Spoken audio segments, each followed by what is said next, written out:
আজ হচ্ছে সপ্তমীর সকাল আর আমরা সবাই যাচ্ছি পুজোর মাঠে, মানে জল ভরতে যাওয়া হবে পুজোর জন্য। তো সপ্তমীর সকালবেলা কী বলে নবপত্রিকা স্নান নাকি সেসবে যাওয়া হচ্ছে। তো ওই দেখো আমরা মানে ক্লাবে পৌঁছেই দেখছি ওরা বেরিয়ে যাচ্ছে, তো জল ভরার জন্য আমরাও বেরিয়ে যাচ্ছি ওদের সঙ্গে। এই যে যাচ্ছে এই বৌদির হাতে আছে চালনগুলো, তারপরে আরও একজন জেঠু জেঠি আছে, ওরা হচ্ছে আসল মানে যাদের কাছে সেটা কি বলে যারা স্নানটা করাবে আর জলটা ভরবে। এই যে এই বৌদির কাছেও আছে কলস। সবাই খুব আনন্দ করছে, নাচানাচি করছে।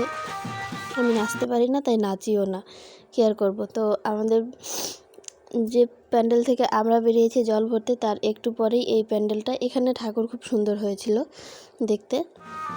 তো এই যে হচ্ছে আমার দাদার লজের পাশ দিয়েই যাওয়া হচ্ছে জল ভরতে। তো এই দাদারা ঠাকুর দিয়েছে এবার, তো সেই জন্য দাদাদের লজের পাশ দিয়েই জল ভরতে যাওয়া হচ্ছে। এখান থেকে এই যে বাঁধে উঠে তারপর নামতে হবে। আর এখানে উঠে আমরা দেখেছি আজকে হরিণ, ছোট্ট হরিণ, বেশি বড় না। তো তোমরা সবাই কেমন আছো? আশা করছি ভালো আছো, আমিও ভালো আছি। তোমাদের পুজো কেমন কাটছে সবাই কমেন্ট করে জানাবে, তোমাদের পুজোটা কেমন কাটছে। আমাদের পুজো ভালোই কাটছে মোটামুটি। ওই যে দেখো ওখানে হরিণ দেখতে পাচ্ছি, জানি না তোমরা দেখতে পারছো কি না, তবে আমরা দেখেছি। ছোট্ট হরিণটা, খুব বেশি বড় নয়। ওই যে দেখা যাচ্ছে একটু লাল লালের মতন, ওটাই হচ্ছে হরিণ। আর নদীর জলের স্রোতটা দেখো শুধু। এই নদীতে আমাদের এখানকার অনেক কজন ভেসে গেছে, মারাও গেছে। 1 বছর হলো একটা দাদা মারা গেছে। তো এই নদীতে এখন বিশেষ করে কেউ নামে না। তো এই জায়গাটায় একদম স্রোত নেই আর ছোট্ট জল, তো এখানেই সবাই নেমেছে।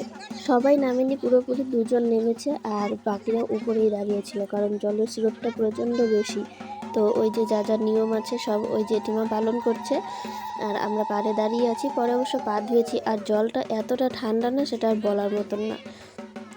এই জলে একবার ডুব দিলে 3 দিন জ্বরে পড়ে থাকতে হবে আমাদের মতন মানুষের।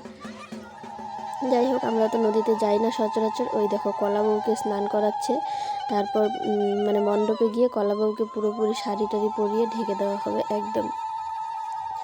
কলা বউ স্নান হয়ে যাচ্ছে, এই যে জল ভরা হচ্ছে এখন আস্তে আস্তে।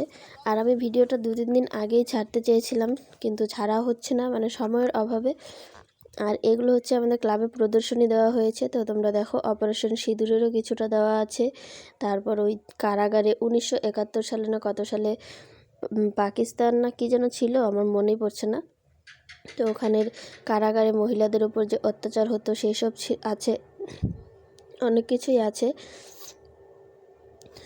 তো ভিডিওটা 2-3 দিন আগেই ছাড়ার কথা ছিল, আমি ছাড়তে পারছি না। ক্লাবে যাচ্ছি, সকালবেলা যাচ্ছি, বিকেলবেলা আসছি, আবার সন্ধ্যাবেলা যাচ্ছি, মানে একদম সময়ই পাচ্ছি না ছাড়ার মতন ব্লগগুলো।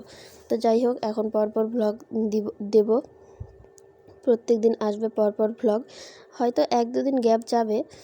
এই যে এখনও কমপ্লিট হয়নি, এদের চুল লাগানো হয়নি, তো এগুলো কমপ্লিট হচ্ছে, মানে লোক কম ছিল বলে কমপ্লিট হচ্ছে না। তো এই তো সপ্তমীর পুজো এখন শুরু হবে। তো যাই হোক, সপ্তমীর পুজো শুরু হবে, কিন্তু আমি সবটা দেখতে পারিনি। আমার আবার বাড়িতে যেতে হয়েছিল একটা ব্লাউজ বানানোর জন্য। বারবার ফোন আসছিল যে ব্লাউজটা কমপ্লিট করে দাও, কমপ্লিট করে দাও। তো যাই হোক, আমি বাড়িতে গেলাম, এতটুকু অল্প একটু দেখে বাড়িতে গেলাম, গিয়ে ব্লাউজটা কমপ্লিট করে তারপর আমি আবার এসেছি। আধ ঘন্টা মতো লেগেছে আমার ব্লাউজটা কমপ্লিট করতে।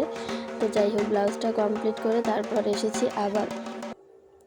পুজো টুজো কমপ্লিট করে এই দেখো বাড়িতে গিয়ে তোমাদেরকে দেখাই। আমি কালকে বিকেলবেলা বাজার থেকে, মানে আমার শাড়িটা দোকানে ছিল, তো দোকান থেকে শাড়িটা নিয়ে এসেছি। ব্লাউজটা তো কমপ্লিট হয়েছে, তারপর শাড়িটার জন্য অল্প একটু জুয়েলারি এনেছি। এই যে শাড়িটা, মানে শাড়িটা মায়ের পছন্দ, বালুচরি শাড়ি, তো মায়ের পছন্দেই নিলাম। যাই হোক, মায়ের পছন্দ, মাও যদি 2-1 দিন পরতে পারে। মায়ের পছন্দে আপাতত নিলাম, পরে আমার পছন্দে অন্য একটা শাড়ি আমি নেব, মানে যেটা আমার পছন্দ ছিল জিমিচু শাড়ি বলে, সেটাও আমি নেব 2-1 দিন যাক। তারপর এই যে বালুচরি শাড়ি, আর এই যে আমি ব্লাউজটা বানিয়েছি, সামনে পান গলা দিয়েছি, পেছনে ত্রিকোণা একটা গলা দিয়েছি। ব্লাউজের ফিটিং হয়ে গেছে একদম। ব্লাউজটা ইস্ত্রি করতে পারি না, আমার ইস্ত্রিটা একটু খারাপের মতন আছে, মানে কাপড় গলে যায়, সেই জন্য ইস্ত্রি করা হয়নি। তো এই গেল শাড়ি, এই গেল ব্লাউজ। আর এই যে দেখো জুয়েলারি, এই চুড়ি দুটো এনেছি, এগুলো যদিও আমি খুব একটা পরি না, তবুও আনলাম যে শাড়ির সঙ্গে না পরলে একদম খালি খালি লাগে। আর এই যে হচ্ছে মালাটা, জানি না মালাটা কীরকম মানাবে, তবুও এনেছি। যাই হোক, যেমনই লাগুক, লাগবে একটা, পরতে হয়, পরবো। এতটা ভিড়, ষষ্ঠীর দিন বিকেলবেলা আমি এগুলো এনেছি। এত ভিড় দোকানে যে দোকানে পাড়া দেওয়া যায় না। যাই হোক, আমাদের তো গ্রাম এলাকা, ছোট ছোট দোকান, ছোটোর মধ্যেও বড় আছে, সেগুলোতেই প্রচণ্ড ভিড় হয়ে যায়। তো চুড়িগুলো আমার হাতে কেমন মানিয়েছে তোমরা কিন্তু বলবে। ওই ভিড়ের মধ্যে থেকে এতটুকু যে আনতে পেরেছি সেটাই আমার কাছে অনেক। আর এই দেখো, সারাদিন পর উপাস, পুজোর উপোস থেকে কেমন লাগছে এখন আমাকে, তো আমি বলছিলাম সেটাই মাকে, দেখো কীরকম লাগছে। তো টাটা, বাই বাই, আজকের ভ্লগটা আমি এখানেই শেষ করছি।